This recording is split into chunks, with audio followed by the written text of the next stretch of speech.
to be done, because she done told me pretty much, or he done told me everything that he would want to change if he had a boatload of cash. And I'm already doing my estimates in my head. Okay, well, pretty much this is a cosmetic job. She said she only would change the carpet and paint. Everything else looks pretty good. I mean, I can't basically go off that, but it's something just to, start with, But some people, they'll blurt out everything. They'll tell you, hey, this house is tore up. I need everything. Use what they told you, and hey, this house needs $20,000 worth of work, or this house needs $15,000 worth of work. And you use that number, for your offer.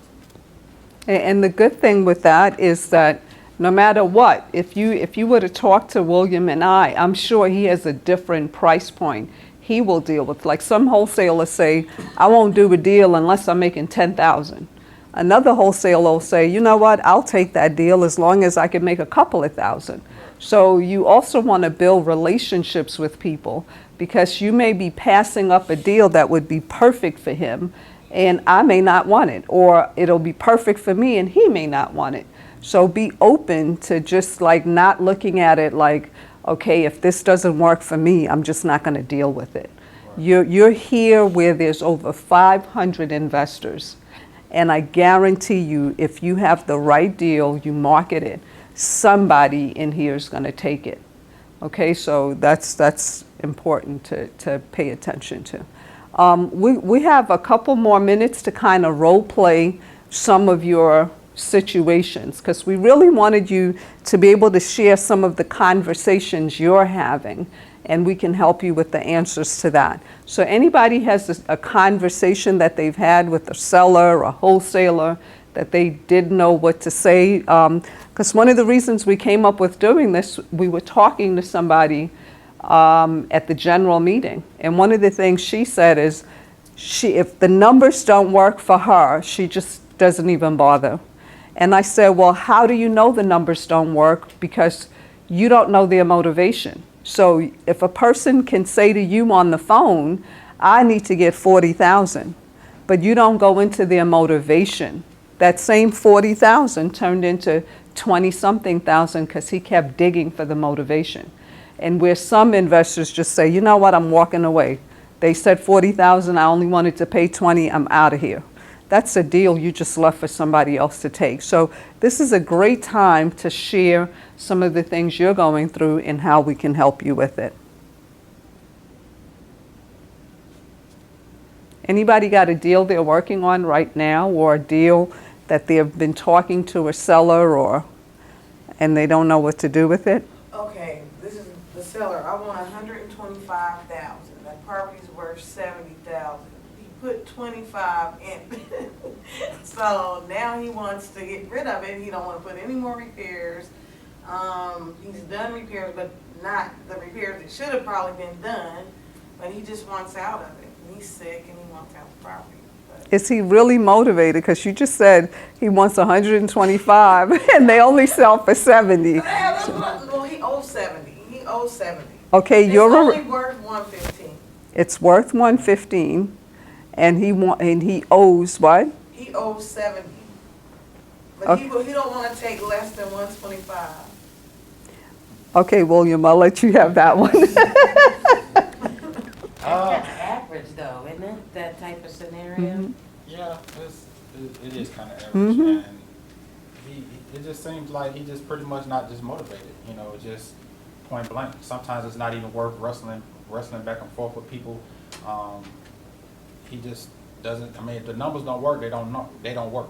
If you feel, like she said earlier, sometimes it might be a way where you can make a little money and not a lot of money. So with that instance, what I would do is I just take the information down. I crunch my numbers. Yeah, I crunch my numbers and just see.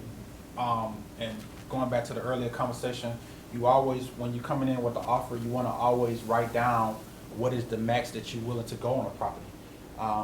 Have your max, and a lot of times it might be a difference of $10,000, and one of my best things that I use as far as negotiating is, can we meet somewhere in the middle? Mm-hmm. That's one of my favorite lines, because I learned that I'm the type of person, I try to make it fair for both of us. I want you to be happy and I want to be happy. That way it could be a win-win on both sides. And sometimes if you're not getting your way and I'm not getting my way and we're meeting in the middle, sometimes people are willing to accept that because they want to be fair as well. Once you build rapport and you got this person to like you, that person they want you to get a good deal too. Even though they want to make sure they're getting what they want you to have a good deal too. So that meeting in the middle, like if you're at 100 and he's at 120, you say he's at 120, 25, and you're at, let's say you're at 100. I mean, meet in the middle, you know. If that number works for you, I'm not saying meet in the middle for that one, but I'm just saying if that number works for you, because sometimes it could be a difference of $10,000-$20,000, and I say, hey, well look, I understand your concerns, Mr. Seller, and that number is just not going to work for me based upon my evaluation and the recent sales, and I have the proven facts to show you why my offer is what it is. But what I am willing to do, and I feel like this is only fair because I wanted to be a win-win for you, and I definitely wanted to be a win-win for us because we can't afford to lose on this. So what I am willing to do, if you're willing to accept this offer, I know you was at 125 and I'm at 100. If there's some type of way we can meet, you know, in the middle at maybe 112,000, you know, possible, if we can meet somewhere in the middle, I just would think that would be fair. And I would be more comfortable, but I would still have to get it approved by my partners. But this is just something that I'm just throwing out there and just, you know, seeing if you even willing to accept that.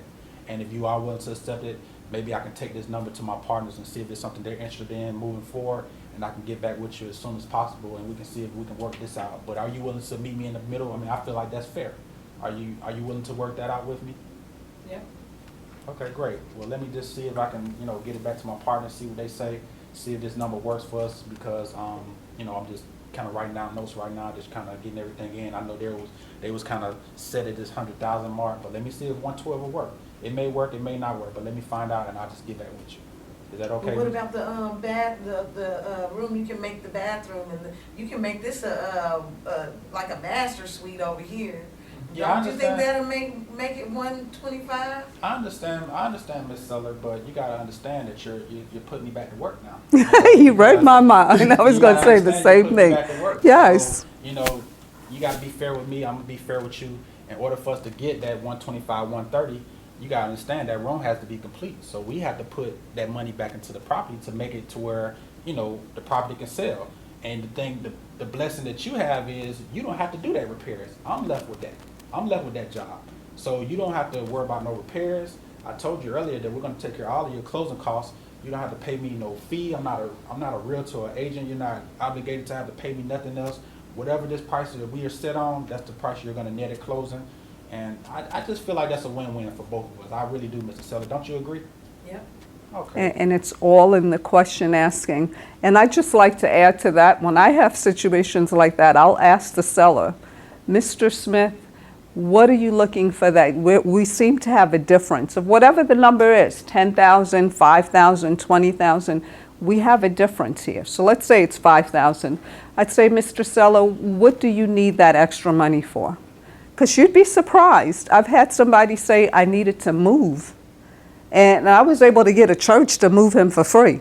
So there, we took care of that 5,000. Sometimes you just got to negotiate the problem and show, because they have all these things counted. You know, I need to spend the money on this. And ask them, what do you need the extra money for? It doesn't seem to be coming out of here.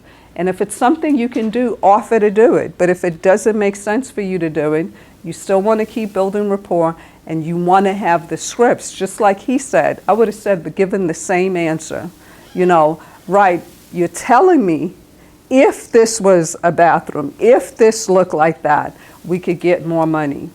But I've got to come in now and make it look like that. So you're putting me to work, just like William said. So always be willing to just have a conversation. And that's why we're calling it conversations with sellers. We're not saying get the listing, you know, get the signature, get the contract. It's conversations. And you're just fishing to see who is really looking, you know, to fit in for what you're looking for. You're looking to see if there's any agreement, and then you know that's the deal you want to do.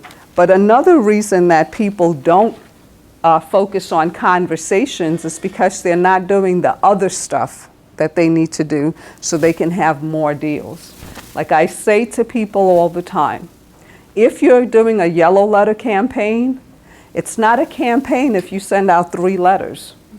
It's not a campaign if you send out 10 letters, or if you got the envelopes and you have them sitting in your, your living room somewhere. That's not a campaign. You got to get into the habit. A campaign is something you do consistently. If you're going to do 50 letters a week, get in the habit of 50 letters a week. If you want to start with 20 because you're concerned about the stamps or, the yellow pad or whatever your budget is, figure out a budget that's comfortable for you, but the numbers have to be consistent. Like Ken, you're focusing on trailer homes, right? So if you just talk to one homeowner, you'll never get a deal. But I like what you said. You're going into parks and having conversations with a lot of people. But if you did that one time and you didn't do it again until 2015, would you have a deal? No. Right. It's got to be consistent. So you got to really make it consistent. Start building new habits. If don't sit and watch TV. If you could watch TV and write a letter, do that. Put systems in place. Put a schedule in place that is going to make you do what you need to do. And the reason William and I can walk away from deals, because again, I have conversations with him. There's a few people at Georgia Rear that I have conversations with, and they could walk away from a deal because they have at least 10 people that they're still talking to. The phones are ringing because we constantly do our marketing. I do a lot of yellow letters a week, a lot. And then I also, then you got to figure out where you're going to get these yellow letters from, the list. You can't always just use the list everybody else is using. You got to build on top of that. Don't do the minimum. A guru, which I know a lot of people hate to hear that word, but Mike Ferry once told me years ago, and again, he was my second real estate mentor. Robert Allen was the first, but he always told me, Wendy, don't make your minimum your maximum. Make your maximum your minimum. So if you want to do you can comfortably do 20 letters, push it up a little bit, and then make that your minimum standard. Okay, some people, they want to make a lot of money, but they want to use very mediocre ways. And I added that because when I met with Darcy the other day, he said, Wendy, I want you to really share with people that you're serious about your business and that you have, he was sharing with me that he's impressed that I got so much going on, but I still stick to everything I say I'm going to stick to. And I showed him a pile of yellow letters. Is this correct? Were they this high when I met you? And I did that the night before because I have a system. When I'm watching The Prophet, I'm writing letters. So, you got to put these systems in place. If I want to watch Wendy Williams, I'm at the gym. I put these things to make sure that I'm doing what I need to do so that I get my phone ringing all the time. And so if somebody gives me an answer I don't want, I can walk away from that. I don't have to stay there and beg them for the deal because they're not the only person I'm talking to. Is that correct, William? That's very correct. Anything else you wanted to add? You pretty much touched on everything. That was great. Question? So if you guys can remember when you first got started, and you started with basic stuff like yellow letters, I guess, and things, how long did it take for you to ramp up your business where your phone was ringing pretty much on a regular basis? You cannot tell me you sent out, whether you know how to speak to people or not, if you send out 25 to 50 yellow letters, you're going to get a call right away. So for me, yellow letters worked right away. But I'm like, there's somebody else here, I believe. Well, Della, you're one of them. But there's a few people that I've met. The fastest ways to ramp up something is to go knock on somebody's door and have a conversation, or to drive a certain neighborhood and to get addresses, especially for sale by owners, and then get other people helping you do that. But if you start with campaigns, you got to start with a larger number. You can't do like I said, 3 letters and expect a call back. The people don't know you when they get the letter. So now after they get the letter, now they got to speak to you, and then you may be good at what you're saying or not yet, and so now your skills got to get better. When I first started, I've shared this on conference calls, I was scared to death to talk to people. Scared to death.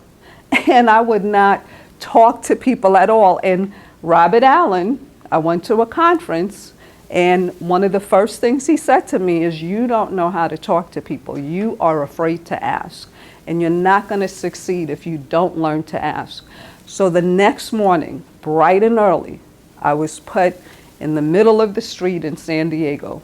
I couldn't tell people I was at the conference, and I had to stand there and beg for quarters.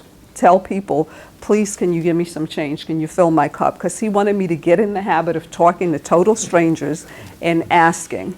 And nobody gave me a penny until 4 o'clock. And I was standing there till like from 7 in the morning to like 4 o'clock. Nobody gave me a penny.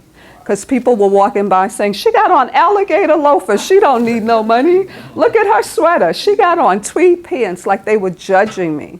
And so finally this man came by, and I was standing in front of a Burger King, and he said, you've been out here all day, little lady. You know, what are you asking for this money for? You're obviously serious because you've been out here all day. And I said, sir, I really need to fill this cup. You don't know how important it is that I fill this cup, because I wasn't allowed to say I was at a Robert Allen seminar. And that man went into the Burger King, changed a roll of quarters, and filled my cup. But it did something for me to stand out there all day and ask. So again, we want you to get this process, because I promise you, if you get this process, you're going to close more deals. But you also want to put systems in place of yellow letters or campaigns, but be consistent. And then you have so many experts here. He's an expert. He's closed over 30 deals. I'm an expert. I've closed hundreds of deals. You've got Steve Loby, closed a lot of deals. Be willing to walk up to somebody. I was at the general meeting, and a young man shared with me his postcard. And when I looked at it, I said, how many of these have you sent out? He said, oh, I've sent out a few hundred. I said, has anybody called? He said, no.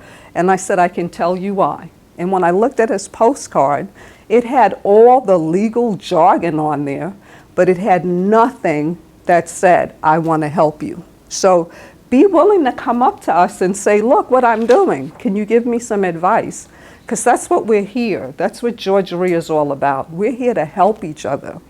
There's people in this room that'll tell you we've already helped them by giving them free information as this is the wrong way to go this way instead. And if you just keep on that course, you'll have much more success than we have. But go ahead, William. I mean, basically, piggybacking off what you said, real estate is just a numbers game, period. The more you put out, the more you receive. That's just with anything in life, and you just got to keep that in mind. Like she said, you can't expect to put out 20 letters and you're going to close a deal. And that's why you just got to, set your budget, know what you can afford and what you can't afford, and just, work your way up. Sometimes you got to do some of the free things to, get your feet wet. As far as practicing, I would do a lot of cold calling in the beginning. If I don't have a lot of money or if I'm limited on funds, I get online and start doing cold calling. I spoke a teleseminar class about cold calling and driving for dollars. Don't get me wrong, it's nothing that I would want to do, but it's all about how bad do you really want it. It's all about how bad do you really want to do your first deal. You got a call for sale by owners, people who got properties on Craigslist or whatever website you choose. Call them and start having some conversations. Start asking them, I see you look like you're trying to sell this property, or I see you have this property for rent. Do you think you may be interested in maybe selling the property? Start having conversations, and that start building your confidence and start, helping you get comfortable with talking to people. And what's the worst thing that can happen? Somebody say no. Exactly. It's not the end of the world. You're not going to die. It's more of just basically getting you comfortable because you're a salesman. You got, whether you know it or not, you're a salesman. You got to make a person feel like I'm here to help you. Once a person feel like you're there to help them and you're likable and they trust you, then you got the deal. And another thing is the reason why it's so important to be consistent, and it's a numbers game with this, because you got to think you're going to get a lot of calls, but probably 80% of those calls are not going to be deals. And that's the quickest thing to get somebody frustrated in this business, because even if you get out and start putting out hundreds of letters and you get 20 calls, hey, out of those 20 calls, maybe one of them might be a deal, maybe. But that don't mean that stop from there. You just got to put out another couple of hundred and try to get another 20 calls, because those 20 calls, I mean, just recently I put out a few thousand, close to about 5,000 postcards, and out of that, I mean, I'm still getting leads coming in, but so far, maybe 2 or 3 on my deals. And I haven't even signed a contract, but I've set appointments up to be able to basically go look at those properties. But that's 5,000 postcards. Of course, the postcard price compared to a yellow letter price is a big difference. I mean, you're talking about cents compared to probably $1 per letter, or you write them yourself. But I mean, that's close to 5,000 postcards, and so far I only got maybe 3 deals. So it's a numbers game. I mean, that's not to say I've done that many and I've closed 5 to 10 deals, but I'm just saying it's a numbers game. You just never know. And that's why it's so important to put out as much as you can, put out as much letters, even if you're doing signs. I mean, the more signs you put out, the more calls you get. It just goes back to a numbers game, and you just got to be consistent and just know that, a lot of those calls are not going to be deals. So don't let that frustrate you. Don't make that make you feel like this doesn't work or this campaign sucks, because it's just a numbers game. You just got to stay consistent with it, and you got to put in the work. And the person who puts in the work and puts in the labor, they will reap the benefits. You always got to keep that in mind, and just don't quit and don't give up. And you want to be a top producer in real estate investing. You didn't come in it for one deal, for $2,000. You came in because you had a vision. You had something that you said, if I become a real estate investor, it's going to change this in my life. And you know what? It will. But until you change certain things about what you're doing, either getting your numbers up or the consistency, like I was making the point what Darcy said, Wendy, I want you to really get it across to people that they have to put in the work, because you will not become successful if you don't.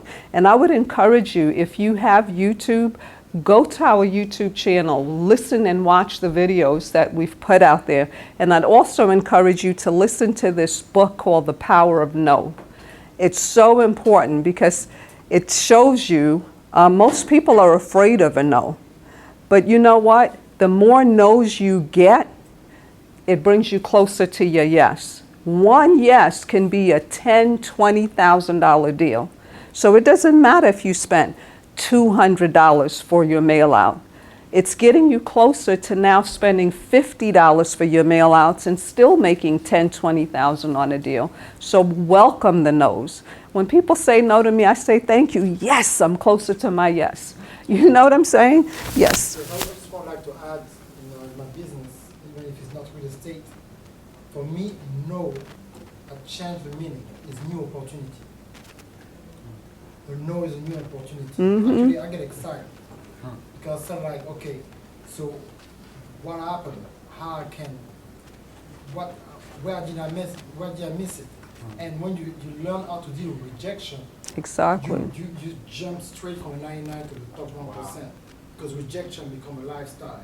Right. Actually, you want to provoke yourself to be in a situation when you reject it. That's And the powerful. more you reject it, now you train your mindset is that rejection is nothing. It's like hello. And so it builds your resistance level and calmness to close deal in any area. And your resilience, because you're making it about you when you take the no and have that, I never give somebody that much power over my life. That if they say no to me, it's going to change everything. I'm going to stop doing my yellow letters. I'm going to stop, buying stamps. Nobody has that kind of power except for yourself. I'm going to stay consistent because I love seeing my family smile when I can do something for them that they wanted to because I sent out a letter and somebody did a deal with me. That's more important to me than the no. And so I look at the no like, you know what? We just weren't the right fit at this time, but we could be later on. And I keep it moving. Never, ever stop doing your business. Because again, you came out on a rainy night. You're out here. I really hope you got something out of this. One of the things I love about working with William is because he's so laid back, but he's accomplished a lot already, and he's had to learn to accept the no's. I see people, one deal goes wrong. If I tell you how my morning started today, you would have said, oh my God, and she's still up here like nothing's happening. Because you know what? That's just part of life. That's part of life. You can't control what other people are going to do, how people are going to react, but you can control what you do and how you react. And so I just encourage you to be consistent. Because one thing about Georgia, we make it very easy to spotlight your success stories. But you got to go out there and get some success stories so we can spotlight you. That no thing is so important because I think in the beginning, I think that was kind of like a burden on me that was causing me not to close deals because I'm gonna be honest, I don't like to hear no. But I've gotten to the point now that I'm able to accept it and I'm able to use it as a strength because, you know, like he said earlier, I mean, it's a mindset thing. And Exactly. You have to be able to accept no to be able to get to the yes. And the only way, because you're going to hear more, because you're going to hear more no's than you're going to hear yeses. So if you're not prepared to hear the no's now, then you're not going to be prepared for this business because you're going to hear a lot of no's. Everybody's not going to accept your offer. Everybody's not going to hear what you got to say. Everybody's not going to, be agreeing upon your personality. I mean, you just got to accept it and move on to the next person because you're going to hear no. And believe me, that was powerful. I forgot. That was a good thing to talk about, that no thing. Yes, it's very important because you're looking for one yes, and you may need to go through 100 no's to get And to that's why it. so many people quit because Exactly. no, and they say, oh, this don't work. I'm not doing this no more. Don't nobody want to come to my price. Don't nobody want to, accept my offers. I've heard no, all these letters I sent out and everybody said no. This don't work. Right, but that's because, again, when you do the letters, then now you got to know the scripts. And if you don't know the scripts, then you don't go find somebody who's seasoned at what you want trying to do, and you're still trying to do it yourself, there's always a reason why you're not getting where you need to go. But you can't let the no be the reason that you quit. Because you could meet somebody that was just having a bad day. Bad day. When I was a real estate broker, starting out as an agent, I worked at an ERA office, and one of the first things my broker had me do, and everybody in the office, he got us what's called the Coles directory, and it had every year it would come out with everybody's name, address, and phone number. So we would be calling, and how powerful scripts are, I still remember that script today. Hi, my name is Wendy. I was Wendy Williams then. Hi, my name is Wendy Williams. I'm calling from ERA McGill. I'm calling to see if you know anybody who's thinking of buying or selling a house now or in the near future. If you were to sell, where would you go? If you were to sell, what price would you be looking for? And I just would be doing this all day long. And I call one lady, and as soon as I said, hi, my name is Wendy Williams from ERA, she cussed me out.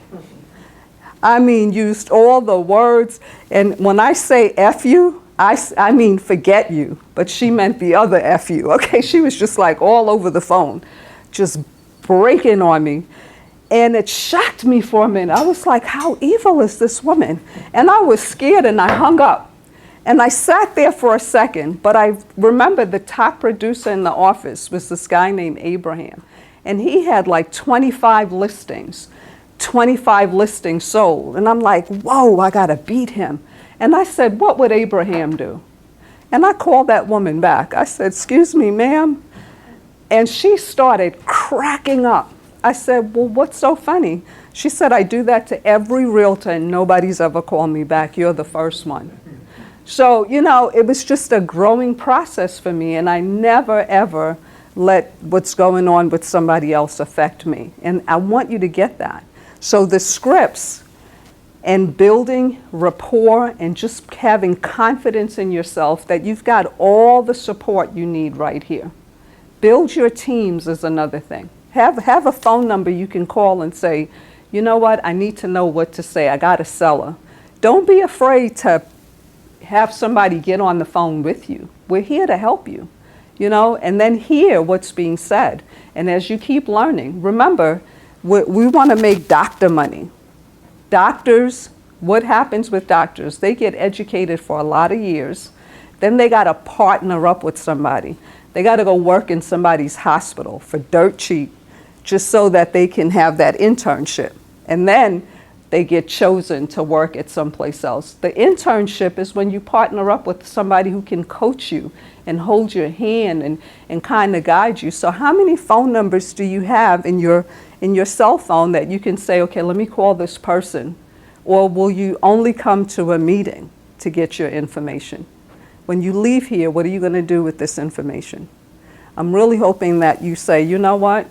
I really appreciate what you and William did, and now I went home and I did 100 letters. I changed my postcards. I had somebody look at my postcards because he's an expert, and he did thousands of postcards, and you hear the feedback. But I guarantee you, those 3 deals could be 50, 150,000. So it's worth it. And then you might do. For me, I'm still having major success with yellow letters, so I keep focusing on yellow letters. If I put out 50, I expect at least 5 phone calls. And out of those 5 phone calls, I expect at least 2 deals. Because it may not be a deal now, today. I'm looking for deals I could do today, but I'm also looking for deals I'm going to do in the future with the person. Or, because I'm not looking to say, okay, every yellow letter, I got to make $10,000. It might be a deal where I could say, you know what, I'm only going to make $1,000 and hand this over to somebody else. So look at all of that. But I really hope that you take the time to fill out this information. And we're going to have a conference call on Tuesday, the 26th, going over more dialogue and habits of you know, conversations with sellers. And if you have any questions, comment, feedback, and you want to have us answer questions that maybe you didn't want to ask here, you can feel free to email it to me. I put my email on the sheet. And William, do you want to share how they can connect with you if they need to? And you have my connection information. So I hope this has been very helpful for you. And I hope we get a lot of testimonials from people that you had success. Sean, did this do anything for you? Yeah, I learned a lot. Awesome. Thank you very much, everybody. Thank you, William. If Share. y'all wanna reach out to me, please just like my business page. I'm on Facebook. My business page is facebook.com/Big House Investors. That's the name of my company, Big House Investors. Like me on Facebook, chat with me. Got any questions, reach out to me on Facebook, and that's a good way to, and besides seeing me at the general meeting or at the meetings here, feel free to ask me any questions you like. And I'm just thankful to be here, and I appreciate y'all coming out tonight. Thank you, everybody. We appreciate it. Yes. Thank you, guys. Thank you. And